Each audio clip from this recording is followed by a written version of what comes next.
شیخ فرید الدین عطار رحمۃ اللہ تعالی علیہ کے پاس ایک آدمی آیا، آ کر کہتا ہے کہ تم کہتے ہو کہ تمہاری نبی صلی اللہ علیہ وآلہ وسلم تمام جہانوں کے خزانوں کے مالک ہیں، جبکہ سیرت کی کتابوں میں تو یہاں تک لکھا ہوا ہے کہ آپ صلی اللہ علیہ وآلہ وسلم کے گھر تو کئی دن چولہا یہ جلتا نہیں تھا۔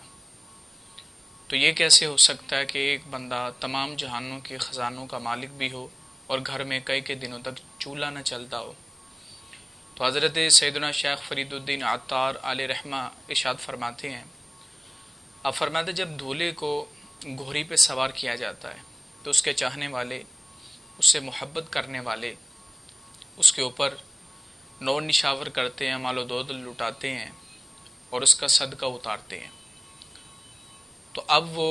صدقہ اتاری گئی چیز وہ باراتی اٹھاتے ہیں، نہ کہ دولہا۔ تو اللہ پاک نے اپنے پیارے حبیب علیہ السلام کو کائنات کا دولہا بنایا ہے اور کائنات کی یہ تمام نعمتیں اپنے محبوب صلی اللہ علیہ وآلہ وسلم کا صدقہ اتار دیا ہے۔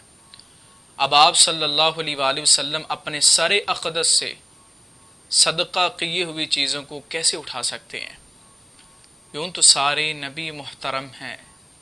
مگر سرور انبیاء تیری کیا بات ہے، حق تعالی نے دولہا بنایا تجھے اور سارا جہاں تیری بارات